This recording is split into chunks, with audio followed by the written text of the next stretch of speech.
Are you ready? Turn it up!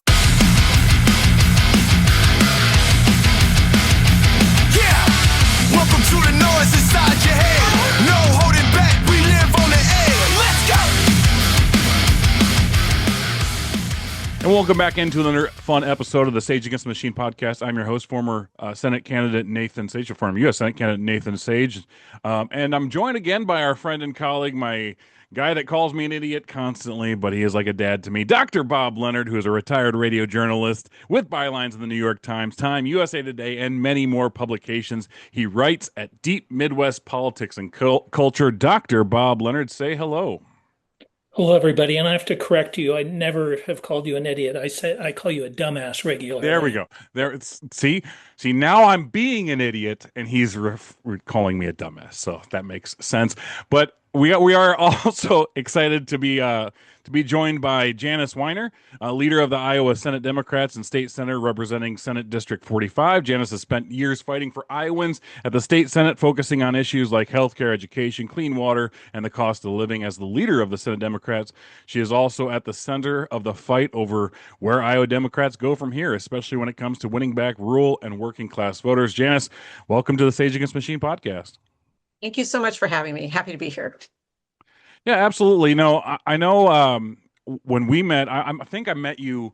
Actually, I'll say this. I remember distinctly the one thing that stood out to me about you, Janice, is you came to my event in Iowa City at the brewery there when I first came out. I remember you sitting front row right there, and that was when I was, how I like to say, I was always raw, but that was like really raw back then. But you were there. I've seen you at many events across the state. I know you also knocked doors we talked about this for Caitlin Dre and the Heat back in last year. Actually, I think was it yesterday of last year that the special election was over with? Yeah. 1 year ago yesterday was election day.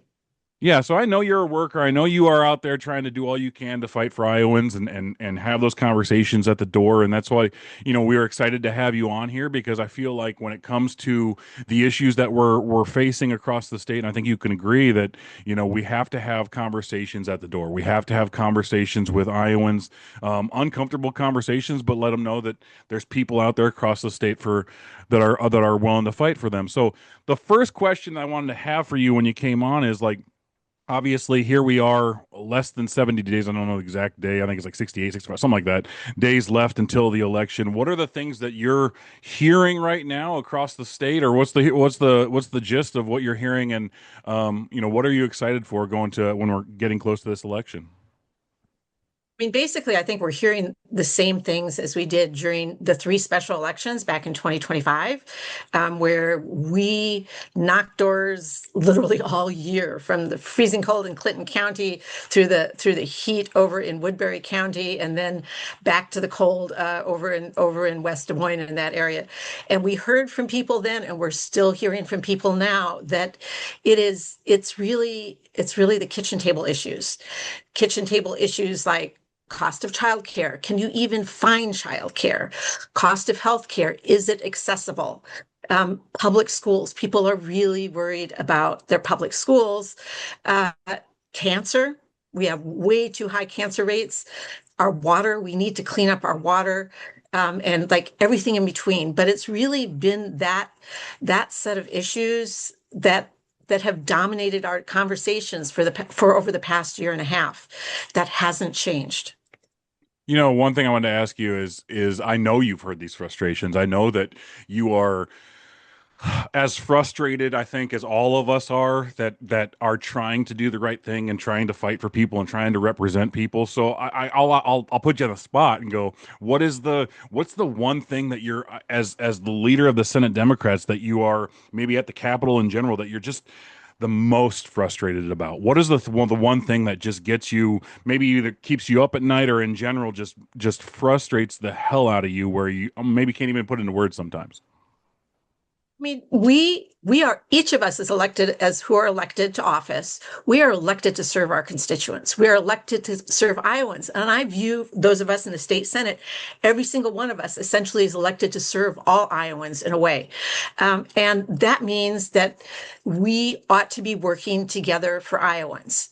The fact that our majority party colleagues have had all the levers of power for the past 10 years has allowed them to basically ignore that. It's allowed them to do anything they want, whenever they want, whether or not it's something that Iowans want. And that's, I think, one of the things that we started to hear at the doors in 2025. We want normal people, regular people who are well rooted in our community, who are going to listen to us.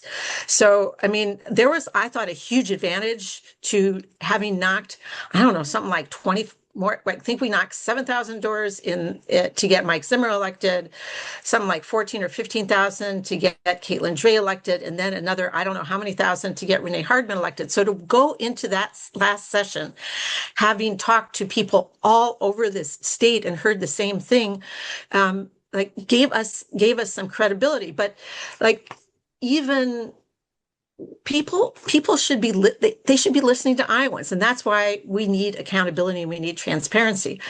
And this may be in the weeds, but like, one of the things that we need to go back to is having joint budget subcommittees. That sounds really wonky, but that went away during COVID. In my 4 years in the legislature, that hasn't happened once. The advantage to that is huge transparency.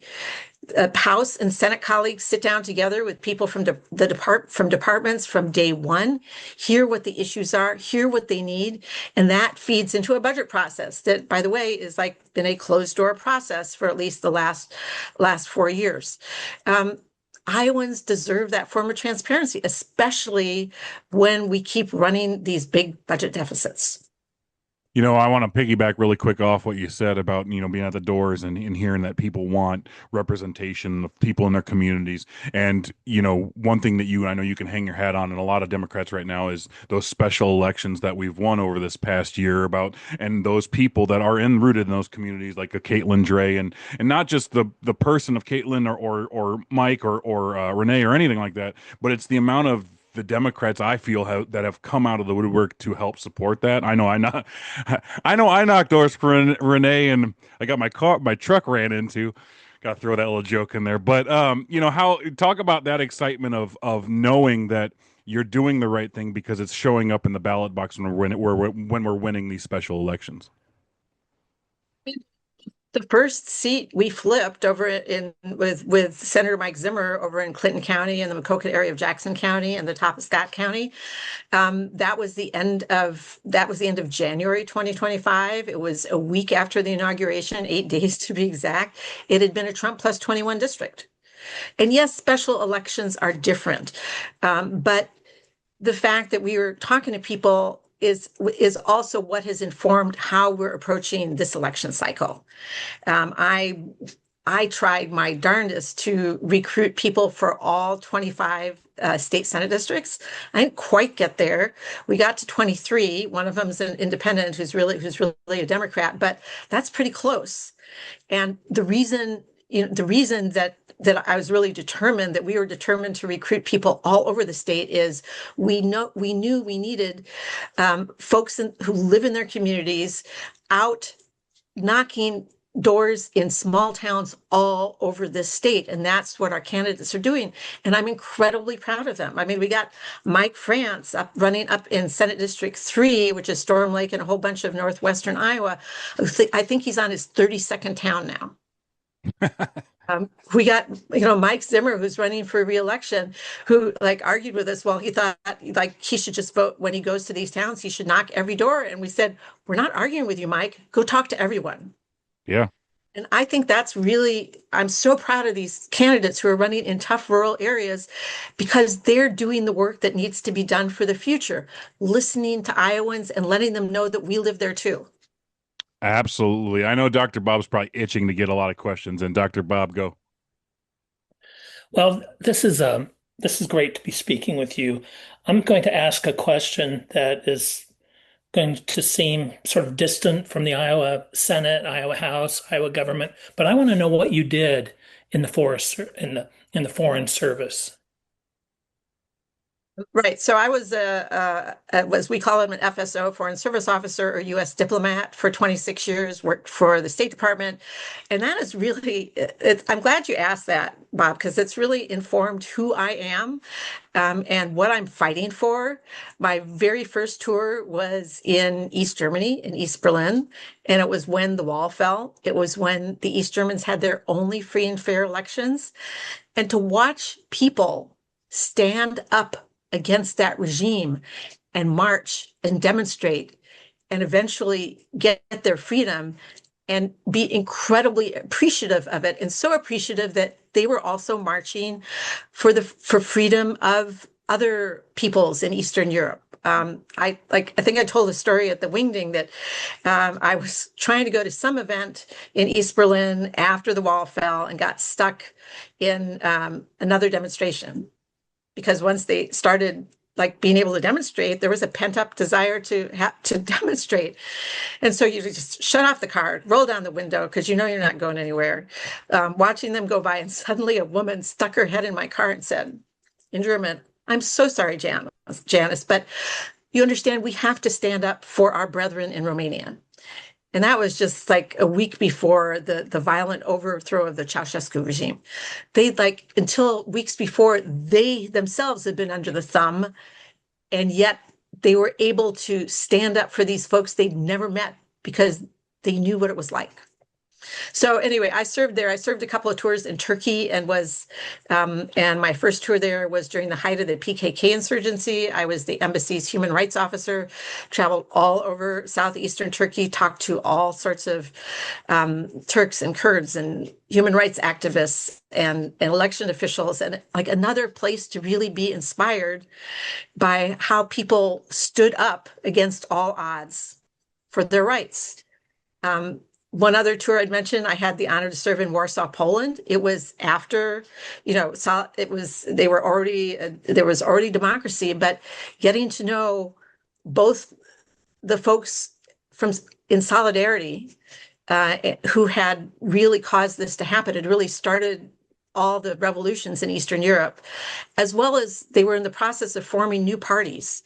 And as a result, I know the current prime minister of Poland, because he was part of one of the new parties that was being formed, just seeing that in process. So, I mean, I saw how much people valued American partnership and American democracy and us standing up for them. And I'm not going to let our democracy or any of our rights go on my watch. Great. Well, thank you. Okay. So it must really hurt you, even at a personal level, watching our alliances crumble under the Trump administration with the support of the Iowa congressional delegation, all Republicans. It also much really bother you the cuts to USAID, undermining all of our soft power around the world, and hundreds of thousands of people dying because of actions of the Trump administration and Hinson and Miller Meeks and Nunn and Feenstra and Grassley and Ernst. That must really bother you. And then I just want to bring that to it's why it's so important that we vote and that we put people in positions in the Iowa legislature, elect Iowa Democrats, so that we're building the team that can then in the future fill those roles at the congressional level and in the governor's race. It's just there is so much blood on the hands of the Trump administration and the Iowa congressional district. And I don't think that gets enough coverage. And since you were a foreign service officer, if you wouldn't mind addressing that, I know it's not about the Iowa House or Senate, but would you address that?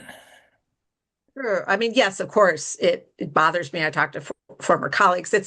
One of the things that's fascinating is the number of of retired diplomats, retired military, and others who are now very active in politics and in their communities because they know what it should be, right? I guess I'll answer it in two ways. One, you referenced the importance essentially of building the bench for the future. I view our elected offices as sort of a pyramid, and we at the local level and at the state legislative level are the base or foundation of that pyramid. So our races are incredibly important, and people shouldn't ignore them. Second, I think we can just bring it all right back home, because when you look at what's happening right now with Canada, the 50% tariffs put on our friends and colleagues to the north. Not only have they been our friends through thick and thin, we're coming up on the 25th anniversary of 9/11. Everybody remember Gander, and all the planes that had to land at Gander resulted in, there's a wonderful musical app called Come From Away, which I think is some places are putting on right now. But the Canadians have stood with us through thick and thin in every conflict, and including 9/11.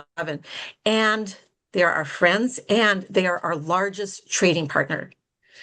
30% of our exports go to Canada, and most of them are agricultural. And so what is that, in addition to breaking crockery that we're not going to be able to put back together again, and looking at, I know the integrated automotive industry, because I also served several years in Toronto, Canada. I know how that cross-border industry, but just looking at Iowa's agricultural sector, the hits it's already taken from tariffs on soybeans, from the war in Iran, and high prices of fertilizer and ridiculous prices of diesel, it is against our own interests and against the interests of this state to be doing any of that. And most recently also bringing in, saying that Trump saying he's going to bring in all this foreign beef. That's also against the interest of our cattlemen. We need to be standing up for our agricultural sector, for our farmers, because they're already under tremendous stress. And all these things are making it so much harder for them to just make ends meet. Great, thank you. I wanted to ask, kind of piggyback off that. One thing we actually later in this episode, we're going to talk a little bit about the trade war with Canada, and we talked last week, on Tuesday, about the beef imports coming in and the attacks. And one thing that we talked about, Janice, that I know you hear and we all hear, for instance, I had a donor that was like, I don't know if I want to be able to contribute to your campaign because why should I fight for Iowans when Iowa farmers aren't fighting for themselves and not voting in their best interests? So I wanted to ask your thoughts on that when it comes to knocking these doors and having these conversations. What kind of things are you hearing when it comes to these farmers, or what things are you saying really to the farmers? Because I always feel like, we can't just push them aside and be like, oh, the farmers are going to do what they want to do. We have to try to, tell them that we have people here representing, fighting for it. But what are the things that you're saying to them, in regards to the issues? Because again, for so many people on the outside looking in, it looks like Iowa farmers are getting screwed over, but they're enjoying it. I don't think there's anything to be gained from Schadenfreude, or sort of being happy that someone's suffering. That's not what we're about. We're a big tent. We welcome everybody in, and I also don't ever go to a door and tell someone what they should think. I knock doors. My colleagues and I knock doors and ask people, introduce ourselves, and ask them what's keeping them up at night. And then sort of start a conversation from there. I talk to all the ag organizations and the cattlemen and the corn growers and everybody else, the Soybean Association, and I'll go meet with anyone, go to their regional meetings. All the rest of that is because part of it, and I sort of alluded to that at the beginning, part of it right now is just showing up in the communities and being open to having conversations and showing up at various events that are not necessarily political in the community. So, we've seen Rob Sand do that. A lot of our candidates do that. I know that Mike Zimmer does it all the time, and so do our other candidates who are out campaigning in rural areas. It's not about, it's never about telling someone what they should think or what the issues are. It's about being open to hearing how we can find common ground. Absolutely. I love that because I said for a long time, and Dr. Bob's the one who said it to me. Sometimes you just gotta shut up and listen. That's the big thing that needs to happen. I've been saying that for a long time too. But I don't want to keep doing doom and gloom, right? I don't want to sit here and be like, oh, it's horrible that we're seeing. And I know that we wake up every day and we're going, what the hell is going on? Like, I know everybody knows that, but like we said, we're less than 70 days away from the election. And we have some really amazing candidates out there. We have some really good opportunities to pick up seats, but also not just in Iowa, but also some congressional seats in the U.S. Capitol and all that. What are you most excited for, Janice? What are the things that motivate you to go out there and stand out in the heat or stand out in the cold and knock doors and have those conversations? What are the races out there that you're just really amped up for? First of all, I'm really excited to reelect the two senators reelected in 2025, or Iowans elected in 2025. Mike Zimmer over in Clinton County and Caitlin Dre over in Woodbury County.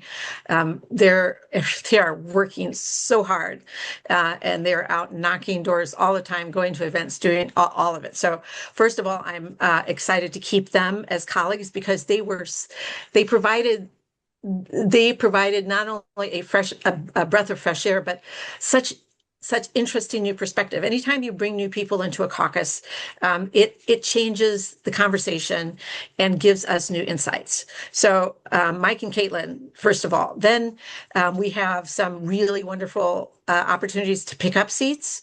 We have the Ankeny state Senate seat that's currently an open seat since the Republican sort of ran away from it.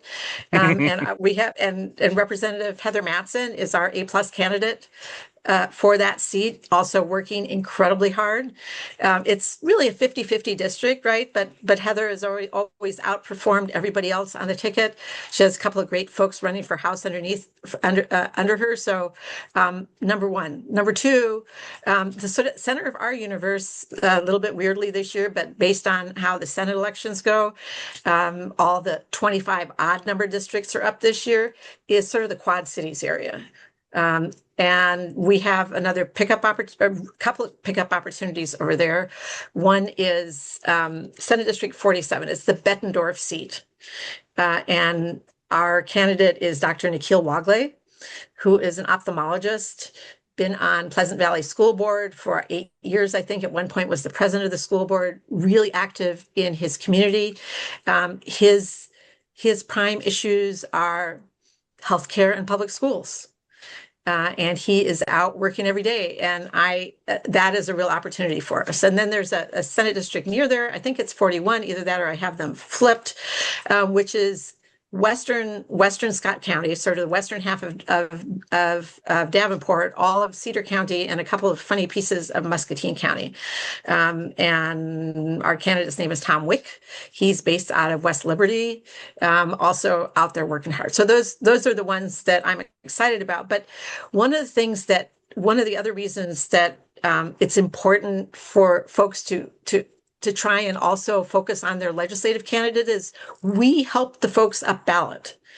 The stats show that when you have good candidates at the state legislative level, and our districts are about the biggest knockable districts you can have, and really get them knocked, it helps the top of the ticket by at least 1.5%. 1.5% all over the state is really consequential Huge. for both for our statewide candidates and for our congressional candidates. So, if our rural candidates, if a Jim Vowles or a Brenda Case or a Mike France or a Zach Meekum can increase turnout for a Rob Sand and a Josh Turek and a Nate Willems by 1.5% in all their counties, that's potentially a winning margin. Absolutely. You got me a little excited because I know some of those candidates that you're talking about and the opportunities that lie ahead. The one thing that I wanted to talk about though too, and I also want to bring this up too, is this is flip of what we're talking about, but being that you work in the Capitol, being that you're a leader of the Senate Democrats, would you ever let one of your, or ever want one of your Senate, one of your people that fall, one of the people at the Capitol to ever write a letter in support of a convicted sex offender?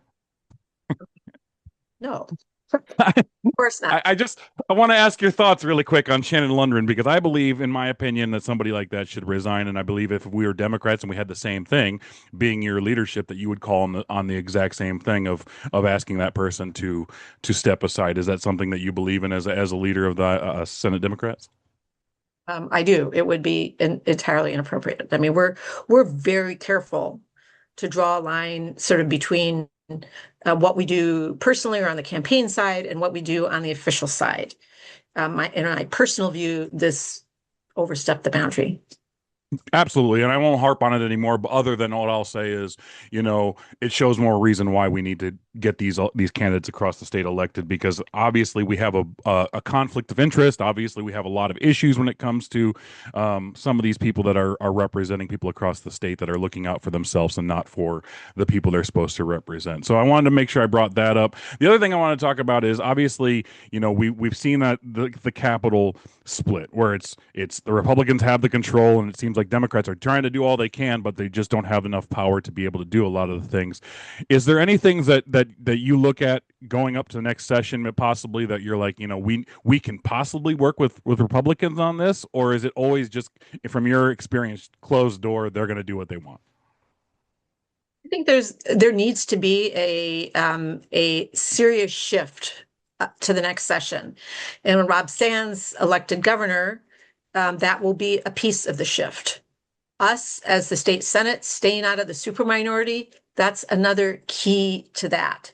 The House getting out of the superminority, third key to that, because then there's vetoes can't be overridden. This past session, we saw what it means to get out of the superminority in the Senate, because we were able to say no to a handful of gubernatorial appointees who we believe we did the work. We talked to the folks. We gave everybody a fair hearing, but whom we believe were not qualified. And that felt like it sent shockwaves through the majority party, because they weren't used to anybody saying no to them. And that's accountability. The other piece is, like, however many seats we gain, however many seats the House gains, if Iowans vote for split government, that means they expect us to work together. That has happened many times in the past in Iowa. It's not a recipe for stonewalling. It's a recipe for figuring out how to get things done together on cancer, on affordable housing, like the private equity markets, on clean water, on a whole series of things that we can make progress on. We have put in bill after bill after bill, none of which have seen the light of day. A lot of them are really good bills, like let's lower the cost of healthcare by capping the price of insulin, for example. I've been to a number of legislative conferences with folks from other states. Some states have a rule where every single bill has to get a hearing, or at least a subcommittee. I would like, for example, to see the subcommittee process work better again. Again, way in the weeds, but important, because subcommittees are supposed to vet bills, weed out bills that don't deserve to go up to the committee level, and wait. It seems like the last number of years that I've been in, it's been, let's just move the bill along. No, let's give the bill a hearing at the subcommittee level where the public has input as well. And if it's not ready for prime time, let's not move it forward. Yeah. But above all, split government means a mandate to work together. Absolutely. I feel you on the pushing the bills through. It seems like every time the session goes at the very beginning, it's always everybody's like, what is this? But Dr. Bob, I know we're running low on time. Any last questions for Janice? Yeah, I just want to get your take on the importance of social media. And when you mentioned Caitlin Dray, that was the first thing that I thought of. I mean, a lot of people are doing social media, a lot of people doing a good job. But Caitlin Dray and Matt Blake are knocking it out of the park. How important, I mean, it's just really good, important stuff. And, I could say other people, but you get my point. How important is them communicating directly exactly how they want to, controlling the narrative and not trusting the legacy media to do, you know, they're doing a great job, but they can't do it all. And so, how important do you think this social media is? I think it's really important, but and maybe in some ways it's replacing some of the missing local media now, because to me that's like a huge hole in our democracy, is that sort of is local media, as so many local papers have closed or been gobbled up or don't have any staff anymore. Even radio stations, we're seeing that. The influencers and the podcasts like yours and social media, there's there's a way to communicate directly with people and fill the gap. We work really hard through our Senate Majority Fund to put out a lot of content as well, and appreciate the Liz for Iowa and Iowa Starting Line and all the others who are working really hard to amplify our messages and that of all our caucus. And we're encouraging everyone to get on there. I probably don't make the best videos, but I'm out there working on it because people deserve to hear from us directly. Great. Thank you. Yeah, Janice Weiner, leader of the Iowa Senate Democrats, thank you again for joining us on today's Sage Against the Machine podcast. Any last words or anything that we can do to help the Senate Democrats? Anything you want to say now before we say goodbye? We just need to be out there working for the many and not for the few. And that's what I've seen way too often over the past 4 years. Policies for the many, policies for the few, the top tranche that don't help ordinary Iowans. And we all need to be out there working for ordinary Iowans. And that's what we at the state Senate level can do. Please figure out who your candidate is and support them. State Senator Janice Weiner joining us today on the Sage Against the Machine podcast. Thank you so much, and I appreciate your time. And we'll keep. I know you got to get going, knocking some doors, and having those conversations. And I appreciate you so much again for taking time to be with us. Thanks so much for having me. Really appreciate it. Thank you. And again, thank you to State Senator Janice Weiner, leader of the Iowa Senate Democrats, for joining us on the Sage Against the Machine podcast. Like I said, I've seen Janice. Like, what's weird, Dr. Bob, I've seen Janice at places I didn't expect to see Janice. Like, she is everywhere across the state. When I was doing the 99 county tour, it was just like, oh, there's Janice. She's here again. She is a worker, and she's not scared to do those things. I remember one time, actually, we were in, I think it's Centerville, and we were there. And it was during winter, and there was like some snow and some not good conditions. And I remember having a conversation with her. It was like she had to get to another place to go knock doors, and she was like, "I'm going to just have to stay here for the night." And she didn't want to, but she did the right thing because of the safety. But she's everywhere. I appreciate her so much. And again, she came out to one of my first events, was willing to listen to what I had to say. So appreciate her for joining us. But now it's time to move on to who the hell thought this was a good idea? We want to talk about the topics. I know these topics that I have today are, some of them are red herrings and kind of distractions that we've talked about, and I don't want to harp necessarily on them, but there's more behind the thing that I want to talk about. The first topic I wanted to bring up, Dr. Bob, is what Janice already alluded to earlier in our conversation, was the Trump trade war with Canada.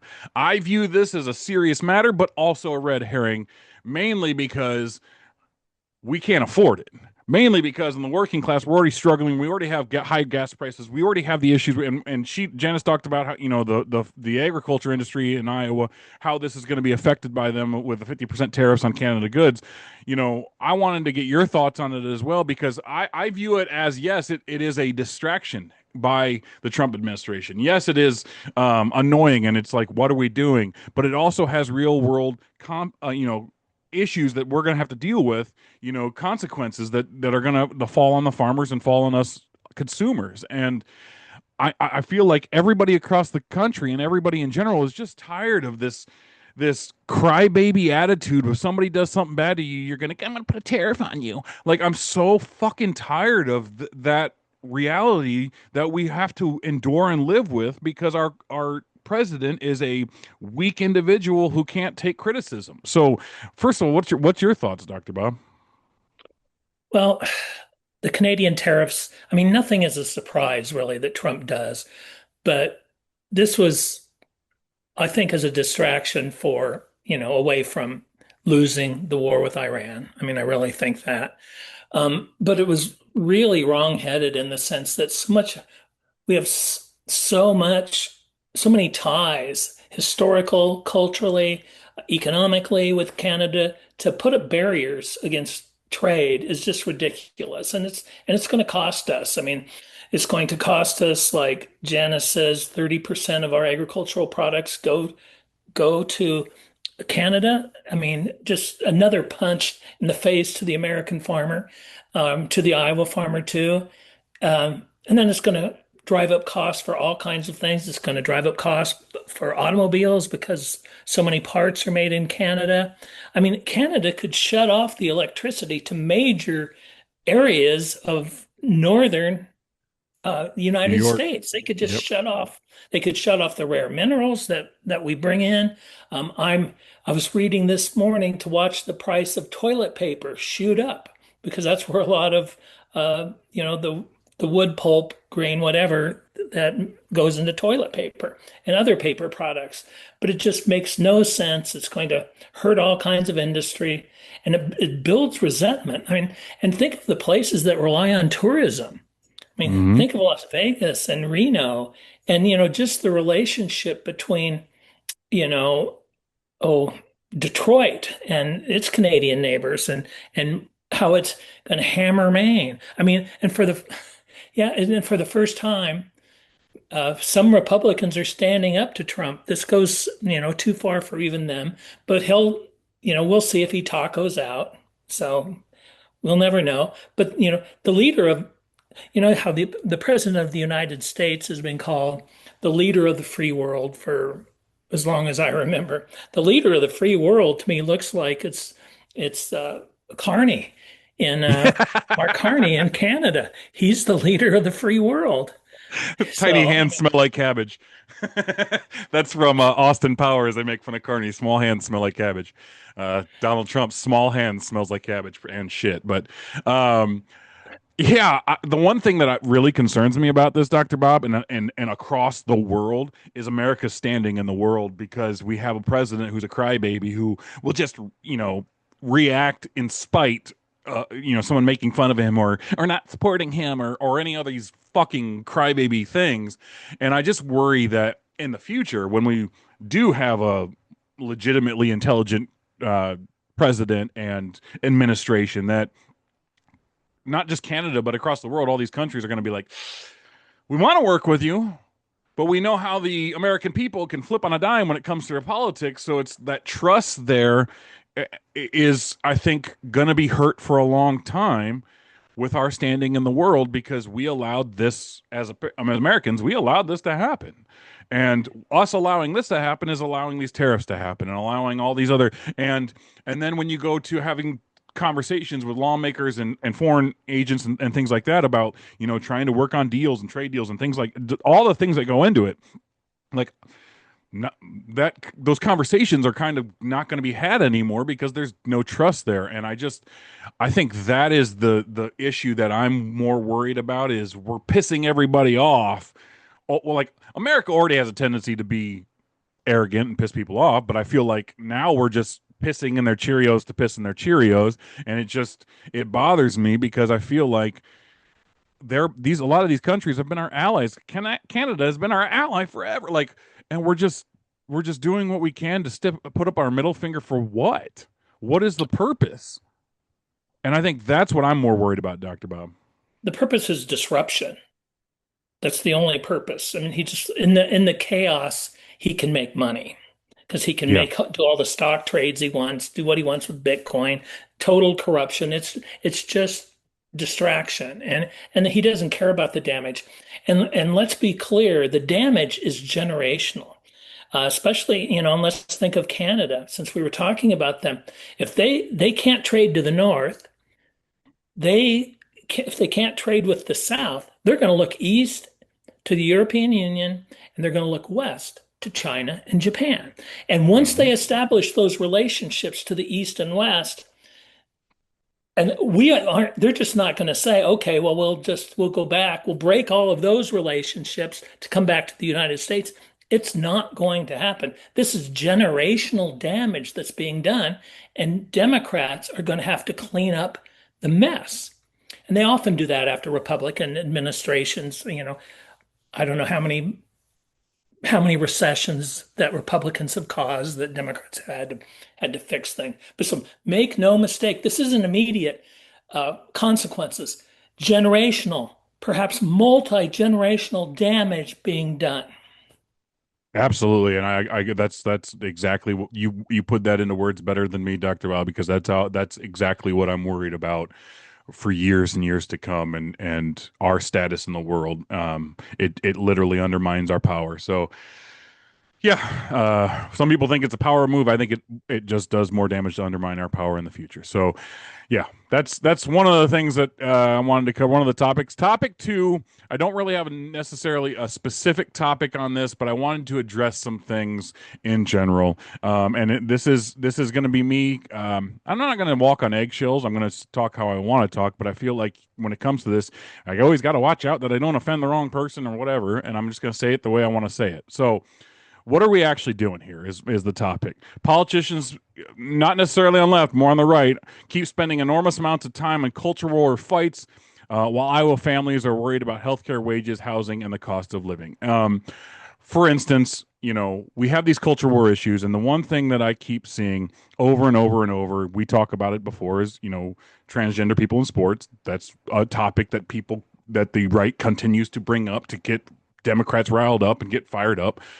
But then also, Dr. Bob, if you have spent any time in a comment section for any Democrat, our posts on Facebook and forward, if you spend any time in the comment section, you will see somebody on the right put a thing out about, yeah, well, that's great, but define what a woman is.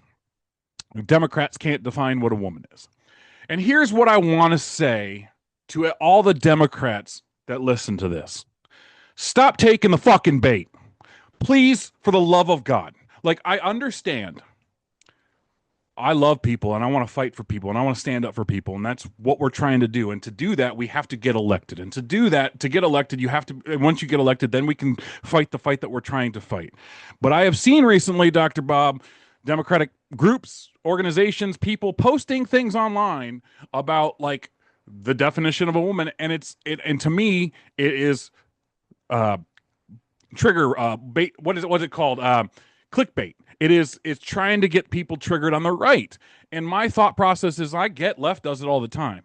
I get the right does it all the time. The Republicans do that shit all the time. They put stuff out because they want to get you triggered. They want to keep you angry, all that stuff. I am not a fan of a lot of the Democrats doing that stuff, especially before the election, trying to put things out like that, because you're trying to trigger that rage and you're trying to stand up. Like, there's ways to stand up for people that we don't need to continue this crazy anger on social media that will bleed into our elections. Because what I'm worried about more than anything, Dr. Bob, and maybe I'm wrong, I feel like there's a lot of independents that are sitting in the middle right now that are just put off by all of it, right and left. And what they see somebody posting, they're going to be like, I'm done with that. They see someone on the left posting, I'm going to be done with that. That's what I feel like a lot of people are tired of. And I want Democrats to stop playing that game. Again, I understand we have to defend the people that are getting attacked. I am all for that when we get elected doing that. But I don't think that we need to be doing all we can to trigger people's anger and rage over things that aren't affecting everybody right now, especially when it comes to affordability and cost of living, just general everyday. We have to, as Democrats, I believe right now is the time. I said we got to work to knock doors. We have to stay focused. We have to stay focused on the issues, because that's what matters to everybody and to the independents and every people that are considering who they're voting for. That is my opinion when it comes to that. What are your thoughts, Dr. Bob?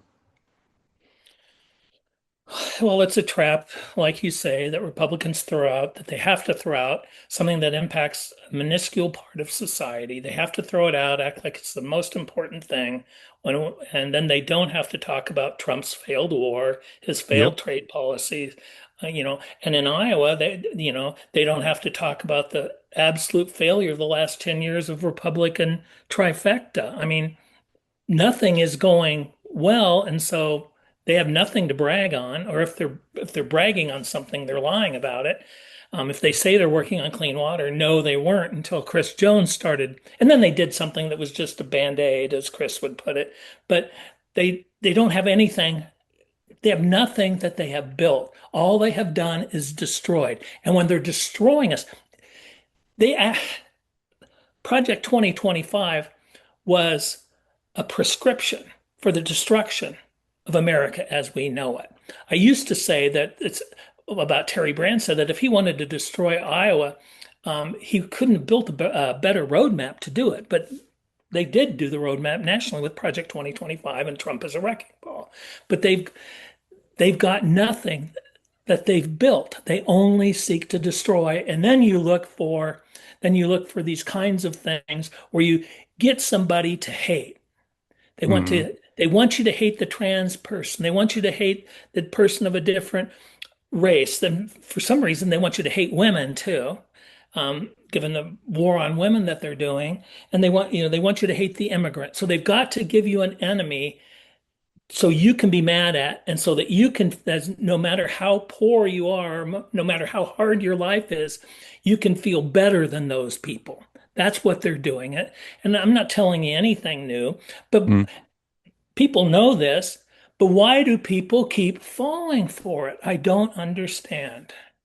Well, Yeah, probably I think because they control the media. that's what I'm frustrated with too. Is it's not just that we're falling for it. Now I'm seeing again posts of people trying to trigger that anger, and I'm like, what are we doing here? Like, I get it that you're pissed off at them and you want to get them back.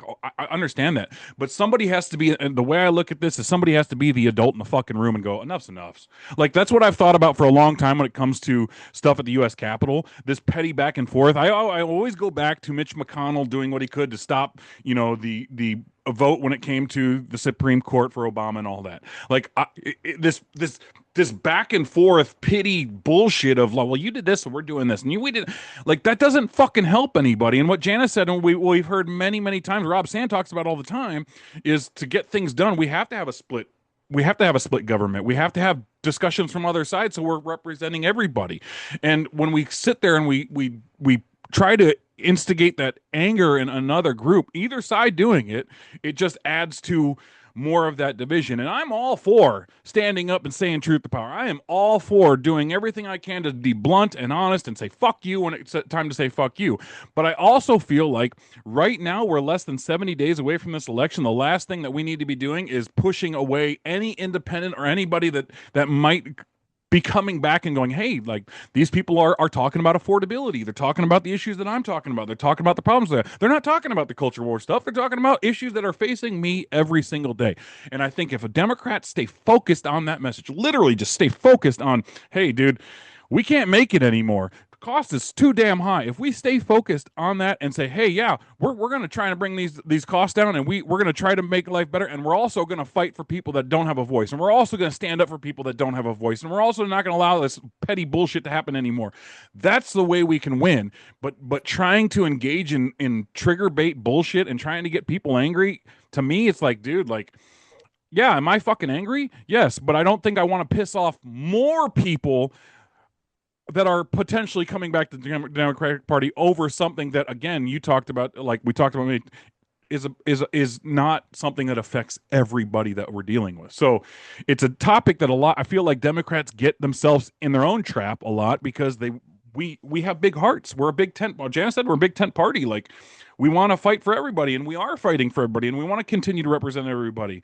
But to do that properly, we also have to know when to shut our mouths. We also need to know when to have those fights and have those arguments, and there's a time and place for that. And that's how I look at it. And I'm just getting really sick of seeing certain groups on social media posting things to get people pissed off, and I'm just like, it's not helping anybody. So, um, I think that, and honestly, it doesn't just push it away from Democrats. It pushes away from. It's like me, Dr. Bob, as an independent. Like for a long time, I was like, I'm fuck this. I'm done.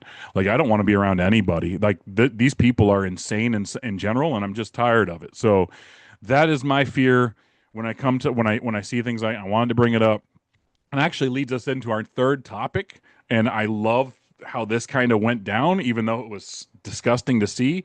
Was I said the third topic? What the hell was that? Michigan Democrat Senate candidate Abdul El Said went on the Jesse Waters show and got into a bizarre argument over affirming care and circumcision, including asking Waters if he was circumcised. Did you see those clips at all or heard anything about this, Dr. Bob? I saw the clips and I'll never unsee them.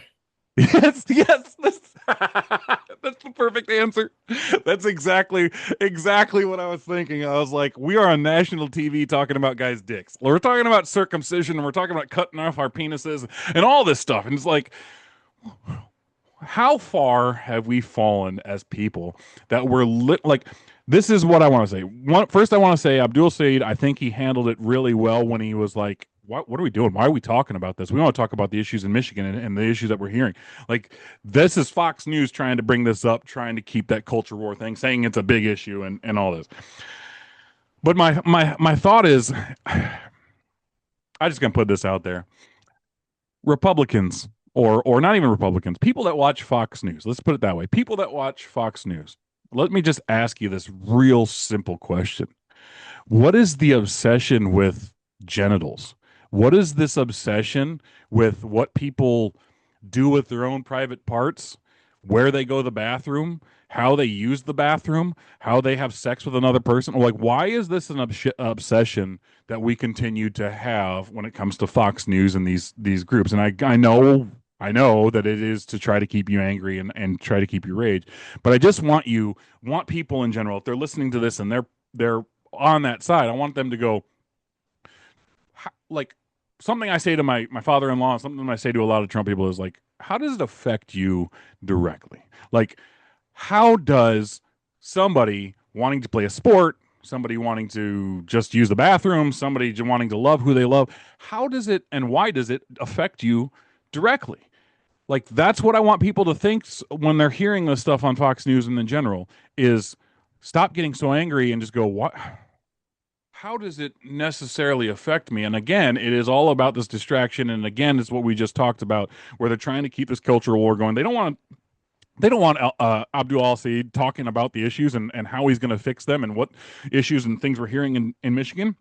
Because if you listen to him and you listen to us and you listen to anybody, you'll learn that we want to stay focused on what's affecting the people we're trying to represent and the things we're hearing at those doors. And it's just like, I just need to ask that question of like, what is this weird obsession that we have with people's love lives, bathrooms, and genitals? It just seems like that is what Fox News talks about more than anything I've ever seen, and it's fucking weird. And we got to talk about that. We have to say like this is weird. You get that?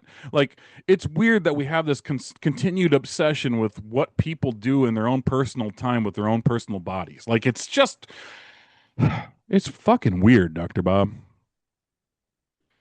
It's pretty weird, but it's also part of, the patriarchy. A lot of it's tied to controlling women's reproduction. It's also, trying to control um, homosexuality. They think people should be reproducing, and you don't reproduce if you're homosexual. Um, I mean, you can if with assistance. I mean, there's technologies now to do it, but before recent time, you couldn't reproduce without the actual act of sex and mating and the depositing of sperm on eggs and ovaries. But I mean, they want the population growth. That's part of the patriarchy, and it's just part of capitalism. It's just part of a growing population. They want it. It's written into most religions, and so you try to control the sexuality of people. A lot of it relates to women's health. So, I mean, that's I, sort of a sketch of a scientific explanation for it. Here's what I want to say, and I'm just gonna maybe this will be a clip we can use. But what I want to say is simple: for the people in Fox News and the organization that seem to really hate gay LGBTQ plus people, trans people, all that stuff, they have a weird obsession with dick. It seems like they really love dick because they love talking about dick. And I hate to say it like that, but that's the truth that we see constantly, and it's fucking weird. So I just asked Fox News and all these people that want to bring up this topic all the time, what is your obsession with someone else's penis?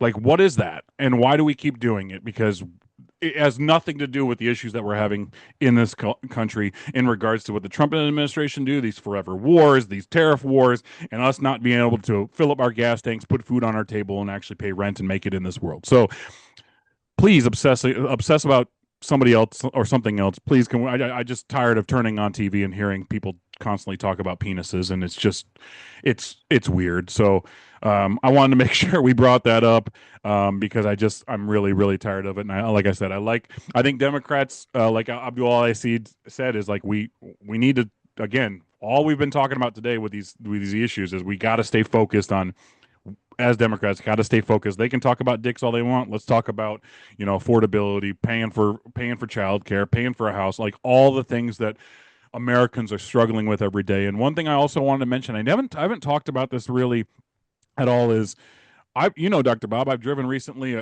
to the East Coast and I've driven west. I've seen a lot of this country, and we talk a lot about Iowa here.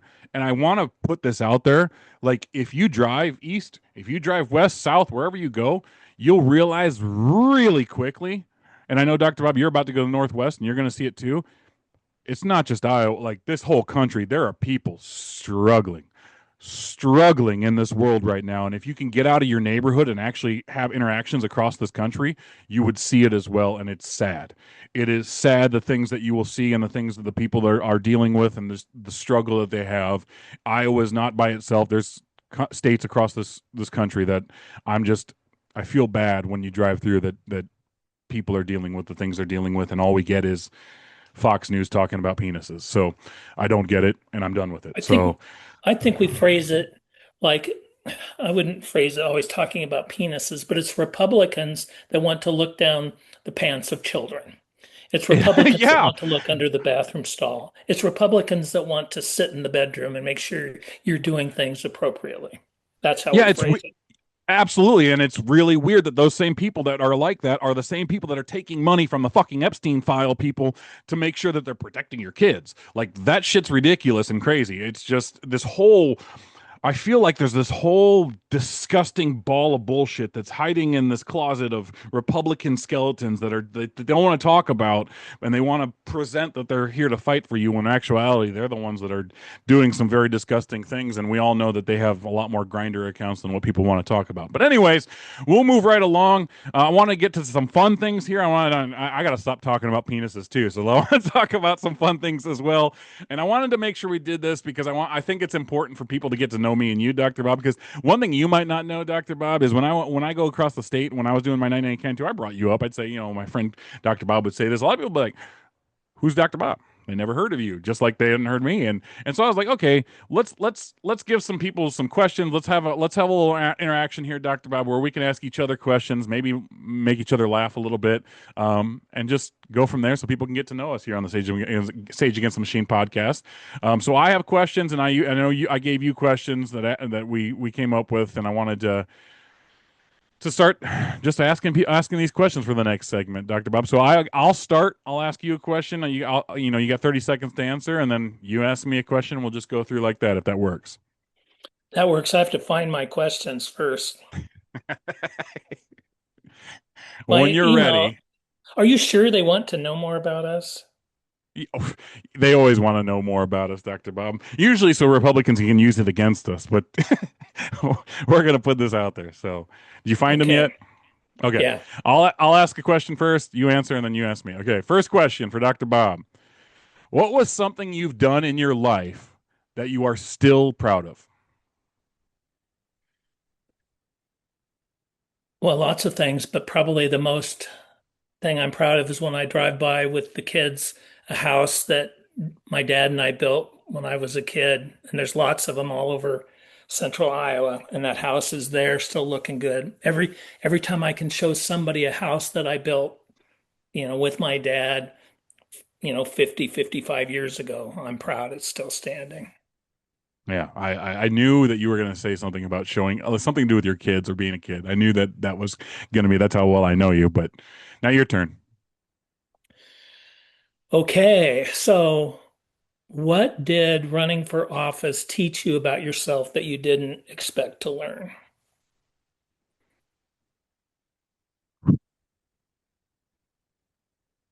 This is going to be really weird, and to say it, um, how much I actually love people. Like, I knew that I cared about people. I knew that, the issues that we were having and watching people struggle.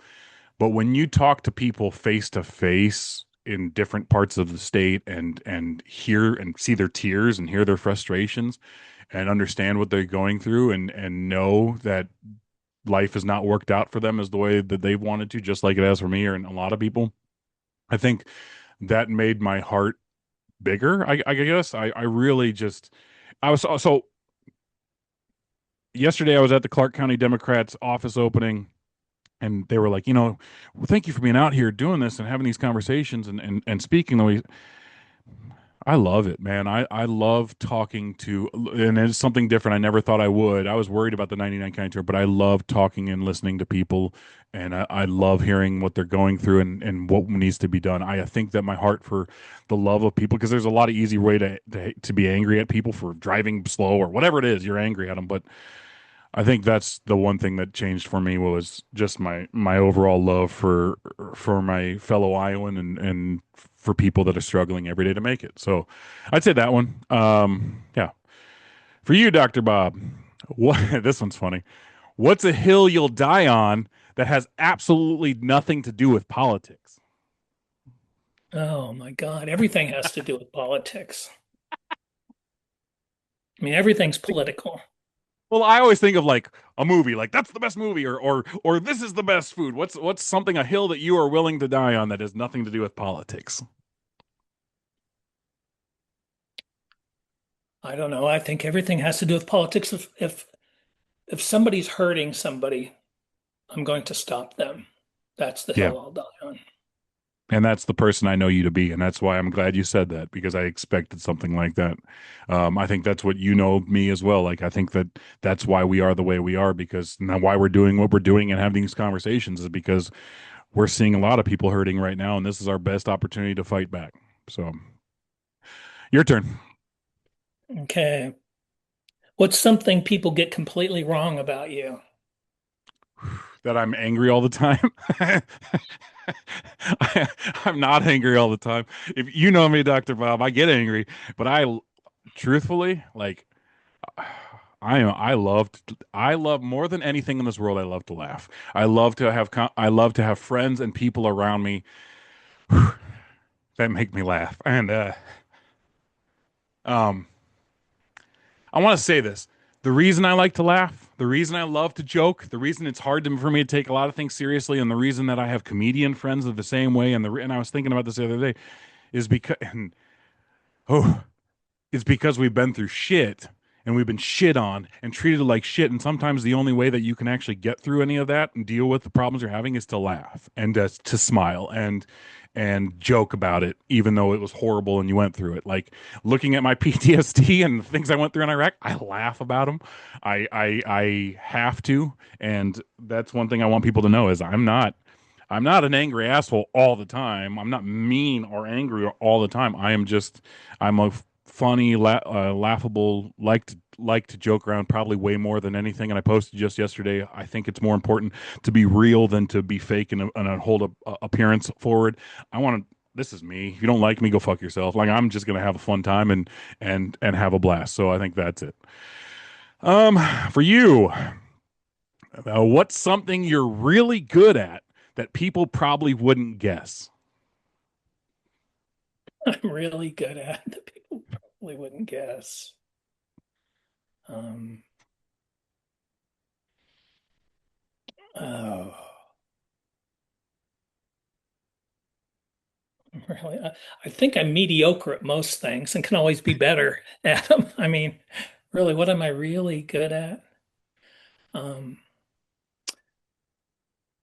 oh boy, a community event. I mean, I'm really good at avoiding responsibility and planning of community events and most things like this podcast. Um, I'm quite excellent at avoiding responsibility. It's just like if like oh I don't know if we're preparing for nationals and I was helping you with the something for when Ragbri was coming through or nationals or something. I didn't want to plan, but I'd be happy to be there to pick up the trash. Yeah, Okay. yeah, So I want to avoid any responsibility. If I don't want any keys to anything except my truck, yeah, that's yeah. responsibility. The more keys you have, the more responsibility. So Oh, that's avoiding responsibility is one thing. that is funny, and it checks out. I thought so. What's funny is you're a humble person. I thought you'd be cocky and say something like, "I'm awesome bridge player," or "I can wrestle anybody to the ground and pin them down if I want to." Like I know you're good at wrestling, and I know you're other, but that is funny. That what I'd love to hear now is I wish Annie was there so I could be like asking your wife like, what are some of the responsibilities he tries to get out of because she could probably just go through a list for you. Yeah, I'm really good at when she says, "Well, I think this needs to be done." And I'll say, "Yeah, you're right." You know, there's so much to be done. Some of it I never get to, but I always nod and agree with her. I Oh, shouldn't have that's said funny. that. Now you're in trouble. Now your turn to ask me. Oh God. Where do you have the most fun when you're not working or thinking about politics or the podcast? Where do you have your most fun? So, Best part of your uh, life? so two things that are huge to me that I don't really talk I don't tell any talk about. I know our friend Spencer knows this, and my close friend, my wife knows this more than anything.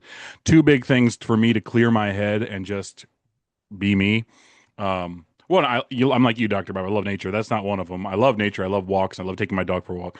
Um, but video games and music, like music for me has gotten me through a lot of tough times. It gave me a voice. It gave me inspiration. It made me feel ways like when I'm a teenager growing up, dealing with things, to when I was in Iraq listening to the Slipknot Iowa album when mortars were landing, to like I just love turning music up loud, very loud because I don't have good hearing, turning it up really loud, feeling it in my chest and being distracted by the music and the lyrics and just all I can't explain to people how much I love music in general. Um, and I played trombone. I can't play anything else. Um, and I love that. And then video games for me, like this is weird to say, but anytime I ever went through a breakup or anything, anytime I ever had anything, I would just let's just play this, concentrate, focus on this video game, whatever it is, and enjoy that. And so a lot of times, if I'm not doing anything and I have free time down, more than anything, I have music blasting and I'm playing more than anything Assassin's Creed video games because those are my favorite games to play. In general, but yeah, I think those are the two things that I think make me happy when it comes to just kind of getting away from things. So I would say that. Let's see. Here's one for you. I think this would be an easier one.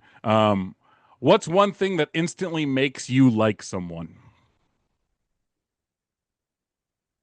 I just I just get a feeling about people a lot of times. I get a sense of their energy. Somebody with, yeah, I get a sense of if somebody's, I can feel if their energy is positive or if their energy is negative. And it's instantaneous. It's like, one of the best examples I have is when I was working in radio, I would do, person on the street interviews, people coming to Tulip Time. And almost every year I would go down and I'd say, do they have good energy? Do they have good energy? And I wasn't going to interview anybody with bad energy.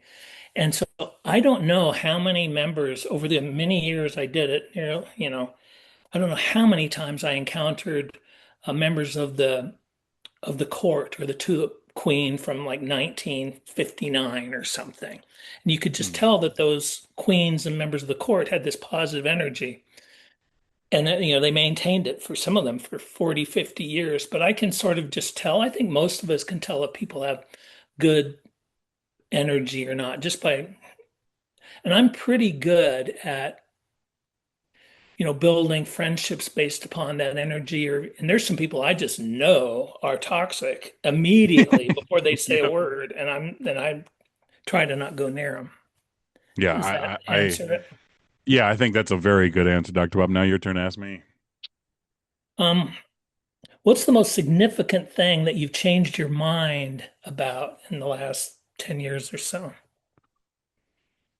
That's a hard one because I don't really change my mind a lot on a lot of things.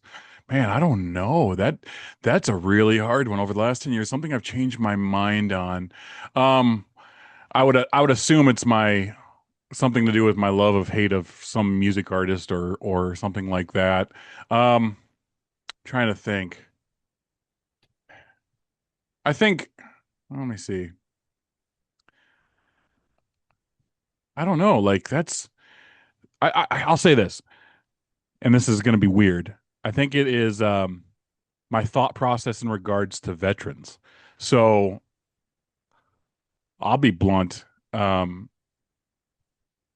As a veteran, and there's a lot of veterans across this state, and I'm not across the state, but across this country, who um, don't like to be a part of veterans groups, don't like to be around other veterans or have conversations because it always becomes like a pissing contest, is how they view it.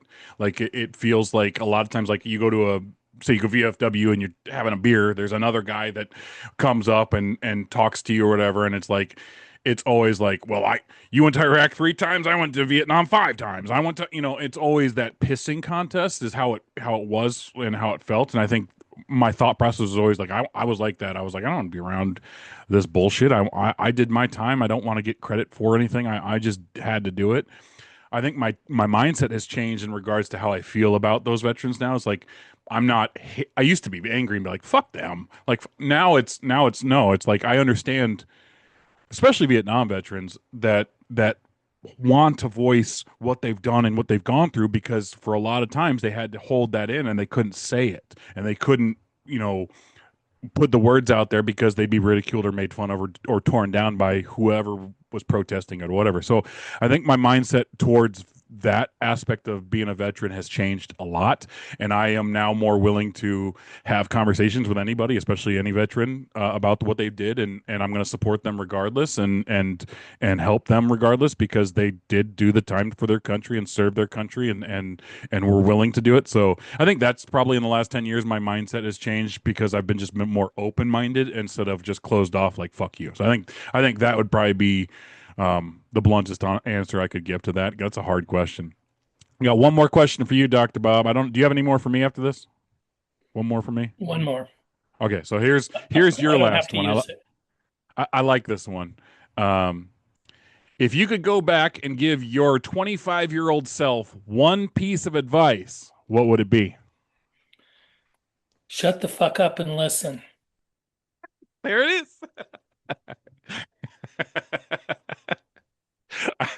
I knew it would be something. I knew it would be something like that. I knew it would be like, you dumbass. Like I knew it would be something like that, because that's how I know you. So that's funny that you said, "Shut the fuck up and listen, you idiot."